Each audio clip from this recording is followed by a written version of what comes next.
नमस्कार दोस्तों, स्वागत है आप सभी का इस IIT जैम 2025 की टारगेट सीरीज में। आज के इस लेक्चर में अपन पढ़ने वाले हैं गैसियस स्टेट का important concept, important short notes, ठीक है, इंपॉर्टेंट फॉर्मूलेस जो भी इस चैप्टर में हैं, जो आपको याद रखने हैं, जो आपके IIT जैम में काम आने वाले हैं। ठीक है, तो आइए बिना किसी देरी के इस वीडियो को अपन शुरू करते हैं। सबसे पहले तो बहुत सारे बच्चों ने ये चैप्टर पढ़ा भी होगा, बट जिन्होंने नहीं पढ़ा है उनके लिए भी मैं बता दूं, ये सारी बातें जो मैं अभी बता रहा हूं यही सफिशिएंट है। ठीक है, इन्हीं से आपकी सारी कहानियां सॉल्व हो सकती हैं। IIT jam point of view से बोल रहा हूं मैं। ठीक है, तो सबसे पहले तो मैं आपको एक हल्का सा ओवरव्यू दे देता हूं, ये चैप्टर होता क्या है, दैट इज गैसियस स्टेट। इसमें पढ़ना क्या है आपको। गैसियस स्टेट में बेसिकली आपको गैसेस के बारे में पढ़ना है, और वो दो तरीके की होती हैं, आइडियल गैसेस और रियल गैसेस। ठीक है, ये दो गैसेस के बारे में आपको पढ़ना है। एक होता है जी आइडियल गैसेस और एक होता है आपके पास रियल गैसेस। ठीक है, इन दोनों गैसेस के बारे में अपन को चर्चा करनी है। आइडियल गैस क्या होती है, आइए बता देता हूं। आइडियल गैस वो गैस जिसमें कोई भी फोर्स नहीं है, जिसको अपन रेफरेंस की तरह इस्तेमाल करते हैं, जिसमें अपन मानते हैं कि कोई फोर्सेस नहीं है, ना ही इसमें कोई वॉल्यूम ऑक्यूपाई बाय मॉलिक्यूल्स। ठीक है, अगेन इसके लिए इक्वेशन ऑफ स्टेट क्या है, PV is equals to nRT।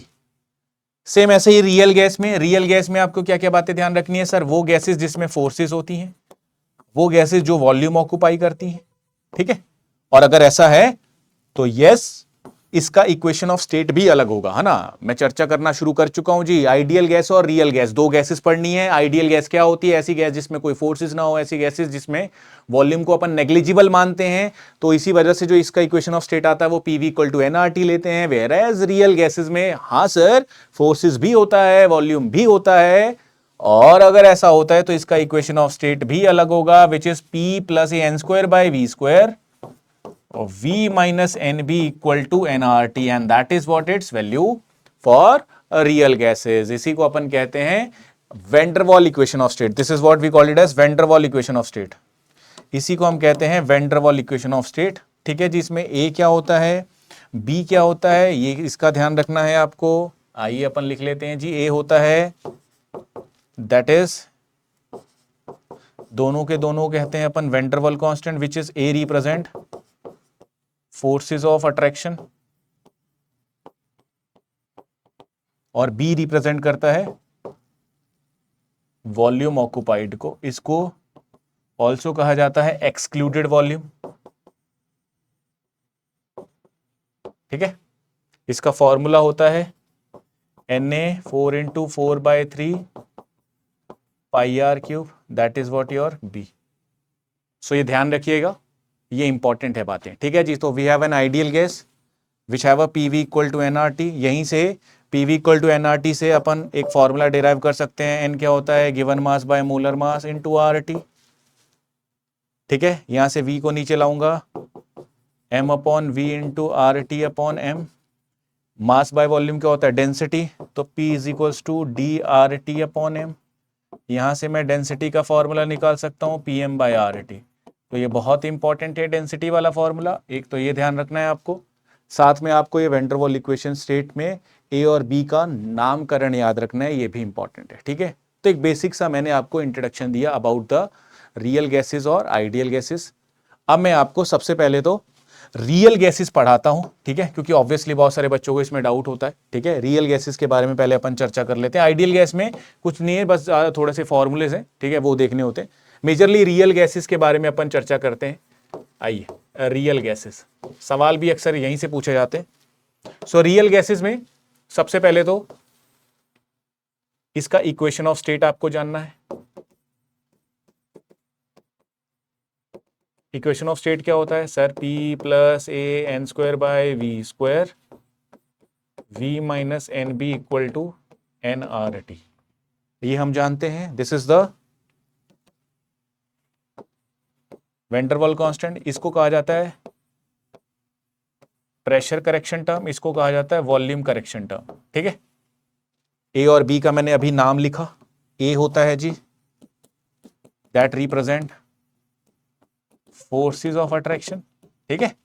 B क्या होता है, दैट रिप्रेजेंट वॉल्यूम ऑक्यूपाई, ठीक है। इसके अलावा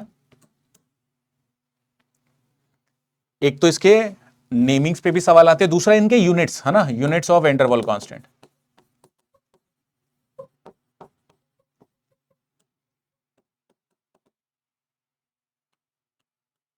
इनके यूनिट्स पे कैसे सवाल आते हैं, आइए इसकी भी चर्चा कर लेते हैं। तो अगर मैं इसके यूनिट्स की बात करूं तो हमारे पास ये पूरी टर्म क्या है, P correction, which is A N square by we square. Unit याद कैसे रखनी है उसका तरीका बता रहा हूं। This is the P correction, और पी करेक्शन में ही ए आ रहा है, ए की ही यूनिट देखनी है सबसे पहले, ए की यूनिट देख रहे हैं, तो मैंने कहा पी करेक्शन में आ रहा है which is A N square by we square. A का वैल्यू निकालो, P correction V square by में एन स्क्वायर। पी करेक्शन कितना है, पी का यूनिट क्या होता है एटीएम, वी क्या है वॉल्यूम, वॉल्यूम होता है लीटर स्क्वायर, और नीचे आता है एन, एन क्या है जी मोल स्क्वायर। तो ये भी ध्यान रखिएगा, इसका जो यूनिट बनता है वो बनता है लीटर स्क्वायर एटीएम पर मोल स्क्वायर, ठीक है जी। इसके अलावा जरूरी नहीं है यही यूनिट हो, इसके अलावा भी वो बहुत सारी यूनिट्स को कन्वर्ट कर सकता है, तो आपको ध्यान रखना है। मैं यूनिट्स के बारे में यहाँ ऑलरेडी वैसे एक वीडियो बना चुका हूं मैं, बट फिर भी अगर आपको ध्यान रखना है तो आप ये बातें ध्यान रख सकते हो कि 1 लीटर एटीएम में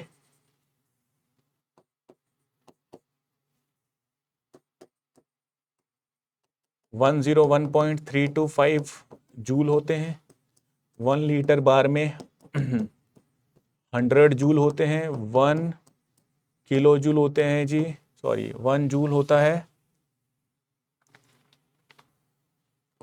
या 1 litre is equal to 10⁻³ metre cube 10⁻³ centimetre cube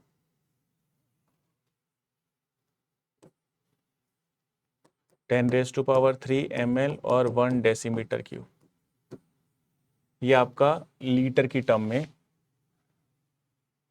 volume का यूनिट होता है, ठीक है। उसके बाद इसी में अगर लेट सपोज मुझे इसको कन्वर्ट करना हो, आप पास्कल वाली यूनिट भी देख सकते हो, ठीक है। वो सब अपन बेसिक यूनिट कन्वर्जन में मैं कवर अप करवा चुका हूं, जिसने भी नहीं देखा वो बेसिक यूनिट कन्वर्जन वाला वीडियो जाके देख सकता है, ठीक है। लीटर एटीएम इंटू लीटर पर मोल स्क्वायर। लीटर एटीएम क्या होता है, लीटर एटीएम क्या होता है सर, यहाँ पे होता है जी जूल लीटर पर मोल स्क्वायर। अबे लीटर एटीएम को जूल की टर्म में भी लिख सकता हूँ, तो जूल लीटर पर मोल स्क्वायर, लीटर को मैं मीटर क्यूब भी लिख सकता हूँ, तो ऐसा भी लिखा जा सकता है जूल मीटर क्यूब पर मोल स्क्वायर। इसको और कैसे लिख सकता हूँ, लीटर स्क्वायर है तो अगर मैं मीटर क्यूब और इसका स्क्वायर लिख दूँ इंटू एटीएम इंटू पर मोल स्क्वायर, थे मीटर की पावर 6 एटीएम पर मोल स्क्वायर बन सकता है ना। अभी मैं इसकी वैल्यूज नहीं रख रहा हूं क्योंकि सिंपल यूनिट पूछ रहा है, तो मैं सिर्फ यूनिट को ही लेके चल रहा हूं। इसकी वैल्यूज को भी अगर आप रखोगे तो एग्जैक्ट रखना पड़ेगा, जब न्यूमेरिकल करते हो तो वैल्यू एग्जैक्ट रखना पड़ता है, बट क्योंकि यहाँ यूनिट पूछ रहा है तो मैं सिंपल लीटर स्क्वायर को लिख रहा हूं मीटर की पावर, मीटर क्यूब की पावर 2, है ना। तो उस सेंस में इन शॉर्ट आपको इसका अलग अलग यूनिट भी पता होना चाहिए। यूनिट निकलेगा कैसे, यहीं से निकलेगा पहला। दूसरा बी, बी का मैंने अभी फॉर्मूला लिखा 4 into Na into 4/3 pi r cube. तो ये पूरा का पूरा क्या है, वॉल्यूम। तो वॉल्यूम का यूनिट कुछ भी हो सकता है, देखो लिखा हुआ है लीटर हो सकता है, मीटर क्यूब हो सकता है, सेंटीमीटर क्यूब हो सकता है ना। तो मान ले मैंने कहा सेंटीमीटर क्यूब है, Na का यूनिट क्या हो सकता है पर मोल, जरूरी नहीं है यही हो, वो ऐसा भी हो सकता है मीटर क्यूब पर mole, and so on so on, so this is the unit of B. I hope so आपको इस स्लाइड में दो चीजें मैंने बताई, एक तो इक्वेशन ऑफ स्टेट, एक इसका यूनिट, ठीक है। ये आपको ध्यान रखना है। क्यों, तो एक तो सीधा यूनिट ही पूछता है, वो कहेगा, ये वैसे जैम का सवाल है, जैम 2019 का, यूनिट ऑफ वैंडरवॉल कांस्टेंट।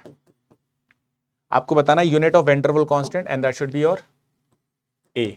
ए का वैल्यू बताना है आपको, ऑप्शन दे रहा हूं मैं, एमएसक्यू सवाल था ये, ऑप्शन है आपका A B C D. Metre की पावर 6 पास्कल पर मोल स्क्वायर, ठीक है, राइट ना। उसके बाद मीटर की पावर 3 लीटर पर मोल स्क्वायर, मीटर की पावर 3 एटीएम पर मोल स्क्वायर, और जूल लीटर या जूल मीटर क्यूब पर मोल स्क्वायर। मान लो ये मैंने आपको एक सवाल दिया जिसमें आपको ए का यूनिट बताना है, क्या होगा। सो बड़ा सिंपल सा तरीका है सर, ए का यूनिट बताने का तरीका ये है कि मेरे पास करेक्शन टर्म पता है, पी करेक्शन क्या होता है, A N square by we square, ठीक है, राइट ना। ये होता है जी A N square by we square. यहाँ से ए का वैल्यू निकाला मैंने, अभी किया ना मैंने, ये आएगा ATM into litre square upon में मोल स्क्वायर, ऊपर ले जाऊंगा पर मोल स्क्वायर बचेगा, ठीक है सर। इसको मैं ऐसा भी लिख सकता हूँ, क्यों, क्योंकि सर लीटर एटीएम क्या होता है, जूल। लीटर को मैं मीटर क्यूब भी लिख सकता हूं, so that is what your value, metre cube. तो जूल मीटर क्यूब पर मोल स्क्वायर, ये सही होना चाहिए बिल्कुल। अरे देख लो ना, लीटर एटीएम को जूल लिख सकता हूं, लीटर को मैं मीटर क्यूब भी लिख सकता हूं, इनटू में मोल स्क्वायर है ही, तो yes this is also correct. इसके अलावा एटीएम दूसरी यूनिट क्या हो सकती है, देखो एटीएम को मैं पास्कल लिख सकता हूं, प्रेशर पास्कल में भी हो सकता है। लीटर को मैं मीटर क्यूब का स्क्वायर लिख सकता हूं पर मोल स्क्वायर, देखो पास्कल मीटर की पावर 6 पर mole square. Option number A is also right. इसके बाद ये चेक कर लो सर, यहाँ मोल स्क्वायर होना चाहिए, मोल स्क्वायर तो होना ही चाहिए ना, तो ये हटा दो। यहाँ पे मोल स्क्वायर है, बिल्कुल मोल स्क्वायर, इसको वेरीफाई करूंगा मैं। देखो यहाँ पे मीटर क्यूब है, यहाँ पे एटीएम है। सर एटीएम तो एज इट इज है, देखो एटीएम और मोल स्क्वायर तो एज इट इज है। यहाँ पे लीटर स्क्वायर होना चाहिए, या तो मीटर की पावर 6 हो, है ना, मीटर क्यूब है मतलब सिंपल, ये वाला गलत हो जाएगा। A and D is the right answer. So I hope so आपको इस तरीके से अगर सवाल दे दिया जाए तो आप उसको कर पाएंगे, ठीक है। यस राइट ना, आई होप सो आप इस तरीके से जो भी सवाल आएंगे यूनिट के रिलेटेड वो आप कर पाएंगे। दूसरा इसका जो सवाल आता है वो आता है जी on the basis of A value. मतलब जैसे फॉर एग्जांपल मान लो मैंने आपको ए वैल्यू दे दिया डिफरेंट डिफरेंट गैसेस के लिए, कोई ए गैस है, कोई बी गैस है, कोई सी गैस है, कोई डी गैस है, 4 गैसेस हैं। इन सब के लिए ए का वैल्यू दे रहा हूं 0 पॉइंट या 2.3, 5.4, 7.9, 2.8, ठीक है। आपको बताना है कि which gas has more forces of attraction. Number 1, order of forces of attraction कैसे बताओगे, बड़ा सिंपल है। Order of forces of attraction कैसे चेक करोगे sir, forces of attraction check करने का तरीका क्या है, तो क्योंकि अपन ने बोला कि ए क्या रिप्रेजेंट करता है, फोर्सेस ऑफ अट्रैक्शन। ए जितना ज्यादा होगा फोर्सेस ऑफ अट्रैक्शन उतना ही ज्यादा होगा, तो कहानी क्लियर है। ए का वैल्यू ज्यादा ढूंढो, सर सी का ऑर्डर सबसे ज्यादा, देन सर बी उसके बाद, देन डी इसके बाद, and then A. This is the order, that's it. हाँ जी राइट ना। उसके बाद order of liquefaction tendency. Liquefaction से मेरा मतलब, तो ऑब्वियसली आपको पता है सर गैसेस लिक्विफाई हो सकती हैं। अगर गैस में मान लो गैसेस दूर दूर रहती हैं, ठीक है, उनमें थोड़ा सा फोर्सेस होता है पर थोड़ी बहुत होती हैं फोर्सेस। अगर मैं किसी तरीके से उन फोर्सेस को बढ़ा दूं, है ना, मतलब मॉलिक्यूल्स को पास ले आऊं, उनमें अट्रैक्शन बढ़ा दूं, तो यस फोर्सेस बढ़ते ही वो लिक्विड हो जाएगा, liquid as a more forces. अगर मैं गैसेस में फोर्सेस बढ़ा दूं, it turns into liquids. So in order to liquefy a gas, we need to increase forces of attraction. तो लेट सपोज अगर मेरे पास दो गैसेस हैं, किसी एक गैस में फोर्सेस ऑलरेडी ज्यादा है, तो उसमें मुझे थोड़ा सा अट्रैक्शन कराती लिक्विड इजिली बना लेगी वो, है ना। अगर दो गैसेस हैं, दो गैसेस, हाँ दोनों लिक्विफाई हो सकती हैं, दोनों में फोर्सेस हैं, दोनों लिक्विफाई हो सकती हैं, बट अगर किसी गैस में ऑलरेडी फोर्सेस ज्यादा है, कैसे पता चलेगा? ए वैल्यू से, तो वो इजीली लिक्विफिकेशन कर सकती है। जैसे इस केस में ए में सबसे ज्यादा अट्रैक्शन होगा, इसमें ज्यादा अट्रैक्शन हो रहा होगा, इसमें ऑलरेडी ज्यादा अट्रैक्शन हो रहा होगा, this is much easier to liquefy, that mean C B A sorry D A is an order, this is the order CBDA। Yes, कैसे पता चला? So more is the A value, okay, more is the attraction, therefore more easily liquefable।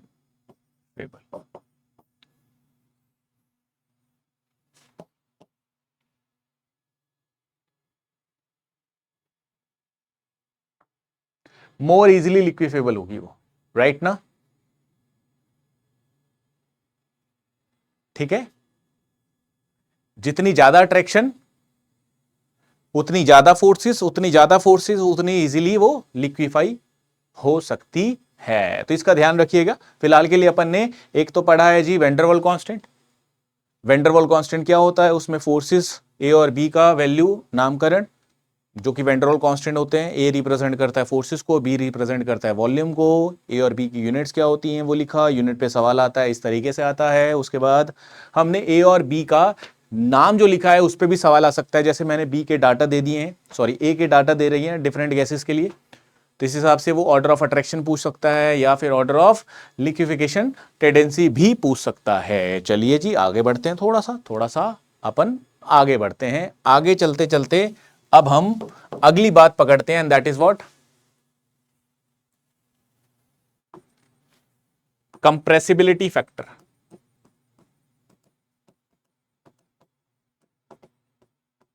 जिसको लिखा जाता है Z से। जरा गौर फरमाइएगा, important है ये कंप्रेसिबिलिटी फैक्टर, जिसको मैंने लिखा Z, है ना। तो Z is what? Compressibility factor. Sir इसका नाम क्या है? कंप्रेसिबिलिटी, कंप्रेस करने की एबिलिटी। ठीक है सर कंप्रेस करने की एबिलिटी से ऐसा क्या होता है? तो अभी मैंने बताया, जैसे जैसे तुम उसको पास लाओगे, अबे कोई उधर उस कमरे में बैठा है, कोई इस कमरे में बैठा है, कोई बातचीत हो रही है क्या? नहीं हो रही है, कोई इंटरेक्शन नहीं है, कोई फोर्सेस नहीं है, कुछ नहीं है। बट अगर मैं आपसे कहता हूं कि कोई पास आते जा रहा है, तो आपका उसके साथ बातचीत बनेगा, अट्रैक्शन बनेगा, यस और नो? दैट सिंपली मीन्स अगर कोई कंप्रेशन हो रहा है तो उससे पक्का ही इंटरेक्शन होगा, और जब जब इंटरेक्शन होगा फोर्सेस तभी होती है। अगर मान लेना कोई इंटरेक्शन ही नहीं है, वो उधर पड़ा है, वो उधर पड़ा है, तो कोई फोर्सेस नहीं है। और फोर्सेस वाली बात मैं क्यों बोल रहा हूं? क्योंकि सर अगर मेरे पास फोर्सेस नहीं हुई तो वो गैस आइडियल है। मतलब अगर बहुत दूर दूर है, दूर दूर है, दूर दूर है, दूर दूर है, कोई भी इंटरेक्शन नहीं है, कुछ भी नहीं है, कोई फोर्सेस नहीं है, that means no forces, no interaction, gas behaves ideally. Whereas जैसे जैसे मैं उसको पास ले आऊंगा, लेके आऊंगा, लेके आऊंगा, लेके आऊंगा, उनमें इंटरेक्शन शुरू होगा, अट्रैक्शन शुरू होगा, अट्रैक्शन शुरू होगा। अगर अट्रैक्शन शुरू हुआ तो उनमें फोर्सेस आने लग जाएगा, और फोर्सेस आने लग जाएगा, सो दैट आइडियल गैस जो आइडियली थी वो अब आइडियल ना रह के उसमें फोर्सेस आने लग जाएगा, फोर्सेस आने लग जाएगा, it behaves real. Simple, yes और नो? यस जी हाँ, बिल्कुल। आइए जी, तो यहां पे लिखा मैंने कंप्रेसिबिलिटी फैक्टर, जिसको लिखा है जी Z से। तो इस Z में आपको पहली बात तो इसका फॉर्मूला याद रखना है। Z क्या है जी? PV अपॉन में NRT, या कई बार इसको अगर मोल 1 दे दे, मोलर जिसको कहा जाता है, मोलर बोल दे, तो यहां पे Z का वैल्यू कैसे लिखा जाएगा? PV, M अपॉन में RT। ये M कुछ नहीं, ये जस्ट रिप्रेजेंट कर रहा है मोलर वॉल्यूम को। तो आपको ये अंडरस्टूड होना चाहिए, अगर Vm लिख दूं दैट मींस मोल कितने हैं? 1। ठीक है, तो एक तो ये फॉर्मूला याद रखना है। क्यों? क्योंकि वो फॉर्मूला से Z निकलवाता है। अगर मैं आपको प्रेशर दे दूं, वॉल्यूम दे दूं, मोल्स दे दूं, आर का वैल्यू जनरली यहां पे क्या यूज होता है वो भी लिख देता हूं। आर होता है जी 0.0821 लीटर एटीएम पर केल्विन पर मोल, ये इस्तेमाल किया जाता है यहां पे। अगर ये वाला आर का वैल्यू यहां रख दूं सो जेड बिकम्स, तो z का वैल्यू आ जाएगा, सॉरी है ना, तो P, V, N, R, T इन सब की वैल्यूज अगर मैं आपको मेंशन कर दूं तो आप z का वैल्यू निकाल सकते हो। ठीक है सर, निकाल तो सकते हैं, z का वैल्यू भी आ जाएगा, बट क्योंकि आपने बोला कि z क्या है, कंप्रेसिबिलिटी फैक्टर, और कंप्रेसिबिलिटी फैक्टर है तो अगर कोई चीज में गैस, ऑब्वियसली गैसेस में फोर्सेस नहीं होंगी, तो जिस तरीके से मैं इसको कंप्रेस करूंगा, जैसे जैसे मैं इसको कंप्रेस करूंगा पक्का ही इसमें फोर्सेस आने लग जाएगी, और अगर इसमें फोर्सेस आएंगी दैट मींस ये अपने बिहेवियर को बदलेगा, आइडियलिटी से चेंज होगा, ये रियलिटी की तरफ आएगा। That's why this factor is also called as the factor that accounts for deviation of real gas from ideal behaviour.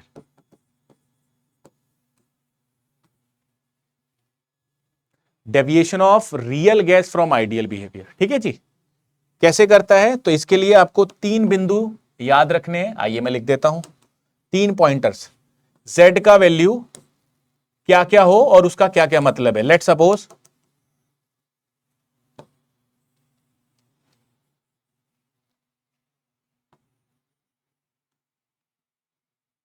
अगर मैं आपसे कहता हूं z का वैल्यू इक्वल टू 1 है और z का वैल्यू 1 से कम है, z का वैल्यू 1 से ज्यादा है, ठीक है।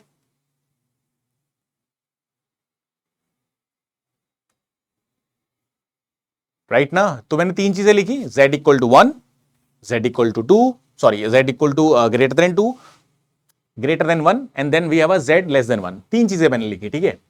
जब z 1 के बराबर हो, जब z 1 से कम हो और जब z 1 से ज्यादा हो, ठीक है जी। तो इन तीनों कंडीशन जब जब आपको मिलेगी, इनका मतलब आपको समझ आना चाहिए। वो मतलब क्या, आइए मैं आपके सामने लिखता हूं। सबसे पहले तो अपन को z इक्वल टू 1 का ध्यान रखना, जब जब z 1 आ जाए इट मींस यहां पे z बराबर 1 का मतलब नो इंटरेक्शन। नो इंटरेक्शन मतलब नो फोर्सेस, नो फोर्सेस मतलब no interaction, no forces. No forces तो गैस बिहेव्स, जो रियल वाली है सर वो आइडियल की तरह बिहेव करेगी, मतलब कोई भी फर्क नहीं है, क्योंकि मैंने बोला ना डेविएशन अकाउंट करता है, तो इसमें कोई भी फर्क नहीं है, नो डेविएशन। और अगर कोई डेविएशन नहीं होगा तो ऐसा क्यों नहीं हो रहा है डेविएशन, क्योंकि सर गैस के मॉलिक्यूल दूर दूर हैं, इंटरेक्शन नहीं होने का मतलब दूर दूर है, दूर दूर है ना भाई। अगर मैं इनमें प्रेशर बढ़ा दूंगा तो ये पास पास आ जाएंगे, अदरवाइज ये दूर दूर ही रहेंगे। प्रेशर बढ़ाने पे, दबाव दबाव दबाने पे ये पास पास आएंगे, यस और नो। इट मींस अगर ये दूर दूर हैं तो प्रेशर कैसा लग रहा है, एट वेरी लो प्रेशर, क्योंकि प्रेशर जैसे जैसे बढ़ाऊंगा तो पास आने लग जाएंगे। पास आने पे तो इंटरेक्शन होता है, क्योंकि यहां लिख रहा हूं मैं नो इंटरेक्शन, दैट मींस वो जो मॉलिक्यूल्स हैं वो वेरी लो प्रेशर वाली कंडीशन पे होंगे। So this is what z equal to 1 story. अगर मैं आपसे कहता हूं z लेस देन 1 है, इसका क्या मतलब है, आइए मैं इसको भी लिख देता हूं। तो अगर मैंने कहा z बराबर 1 है तो नो इंटरेक्शन। अब यहीं से सारी बातें मुझे समझ आ गई, नो इंटरेक्शन तो सर फोर्सेस नहीं होगा, फोर्सेस नहीं होगा तो रियल आइडियल के बराबर नहीं होगी, रियल आइडियल नहीं है, सॉरी रियल और आइडियल बराबर होंगी, कोई फोर्सेस नहीं है तो वो आइडियल ही बिहेव करेगी, और आइडियल ही बिहेव करेगी तो कोई डेविएशन नहीं होगा, और ऐसा तब होगा at very low pressure. In the same way, क्योंकि ये z बराबर 1 पे नो इंटरेक्शन था, तो अगर z लेस देन 1 होगा तो इसमें इंटरेक्शन होगा, z ग्रेटर देन 1 होगा तो इसमें इंटरेक्शन होगा, पक्का इन दोनों में इंटरेक्शन होगा। z लेस देन 1 हो तो भी इंटरेक्शन होगा, z ग्रेटर देन 1 हो तो भी इंटरेक्शन होगा। अब सर इंटरेक्शन होगा तो फोर्सेस भी आएंगी, यस बिल्कुल आएंगी सर, बिल्कुल आएंगी। आएंगी तो कौन सी, कहां आएगी, ठीक है जी। इंटरेक्शन होगा तो फोर्सेस आएंगी, फोर्सेस कौन सी आएंगी, अट्रैक्शन वाली, अट्रैक्शन फोर्सेस। अट्रैक्शन फोर्सेस मतलब जिसमें रियल क्योंकि फोर्सेस आ रहा है, दैट मीन्स अब वो आइडियल की तरह नहीं है, real is not equal to ideal, it is deviated, है ना, डेविएशन अक्कर। कौन सा डेविएशन? अब क्योंकि लेस देन 1 है तो इसीलिए इसका नाम बोला जाता है नेगेटिव डेविएशन, ठीक है। और ये कौन सी कंडीशन पे होता है? एट लो प्रेशर वाली कंडीशन पे। लो प्रेशर क्यों? क्योंकि सर मान लो एट वेरी लो प्रेशर है, लो प्रेशर का मतलब थोड़ा सा प्रेशर बढ़ाया, तो जैसे प्रेशर बढ़ाऊंगा तो पहली फोर्स इंट्रैक्शन होगा, फोर्स आएंगी, पहली फोर्स कौन सी होगी? खिंचाव वाली, एक दूसरे को खींचने वाली, है ना। अगर दो मॉलिक्यूल पास आ रहे हैं तो पहले वो जो पास आएंगे वो एक दूसरे को खींचेंगे। अब मान ले मैंने बोला z ग्रेटर देन 1, इस केस में क्या होगा सर? इस केस में भी फोर्सेस आएंगी, इंट्रैक्शन होगा तो फोर्सेस आएंगी, फोर्सेस आएंगी तो डेफिनेटली इसमें कौन सी आएंगी? Repulsion forces. रिपल्शन फोर्सेस आएंगी तो डेविएशन होगा, डेविएशन होगा तो इसमें कहूंगा इसको मैं पॉजिटिव डेविएशन, और उस केस में ये होगा एट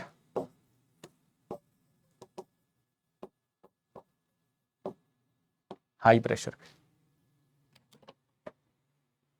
हाई प्रेशर क्यों? क्योंकि सर अगर मैं इसमें फोर्स लगाते जा रहा हूं, इसमें सॉरी प्रेशर बढ़ाते जा रहा हूं, प्रेशर बढ़ाते जा रहा हूं, तो एक पॉइंट आएगा कि मॉलिक्यूल इतने पास आ जाएंगे कि उसके बाद वो पास आएंगे नहीं, उनमें रिपल्शन लगने लग जाएगा, वो एक दूसरे को धक्का मारेंगे।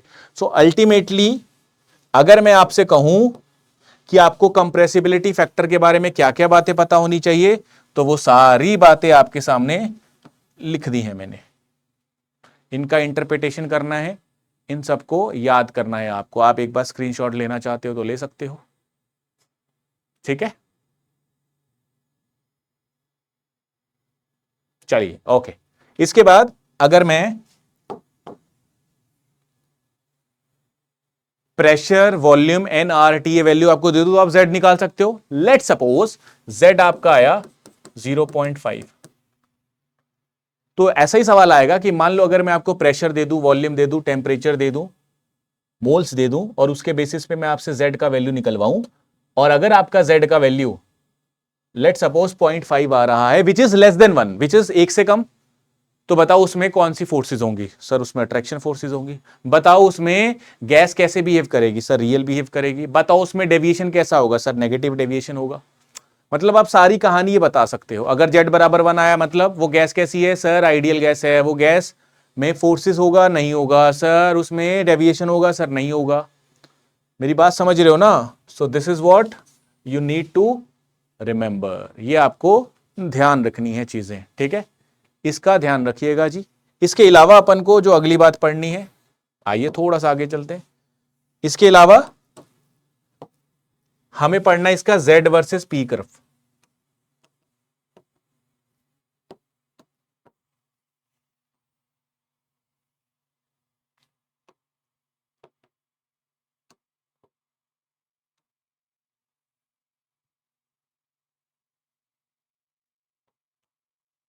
इसका जेड वर्सेस पी कर्व कैसे आएगा? तो कुछ गैसेस के लिए होता क्या है, यहां पे मैंने जेड लिखा, जेड बराबर 1, जेड ग्रेटर देन 1,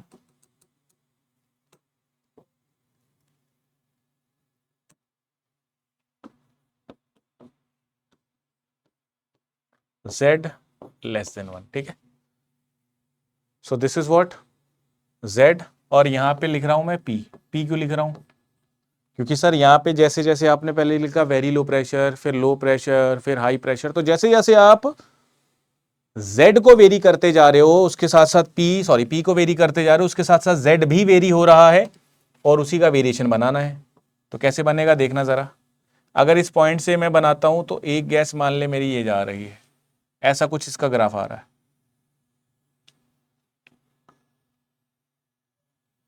ये ग्राफ आ रहा है, ठीक है।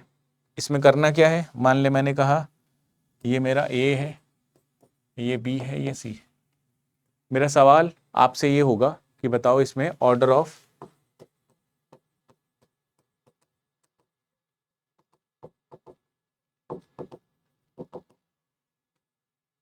लिक्विफिकेशन क्या होगा? तो आप कैसे बताएंगे? ऑर्डर ऑफ लिक्विफिकेशन अगर आपसे कोई पूछ ले तो आप कैसे बताएंगे? सबसे पहले मैंने आपको बताया ऑर्डर ऑफ लिक्विफिकेशन मतलब sir more is a forces,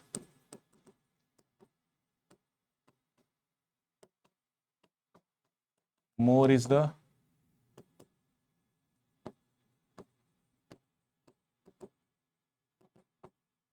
therefore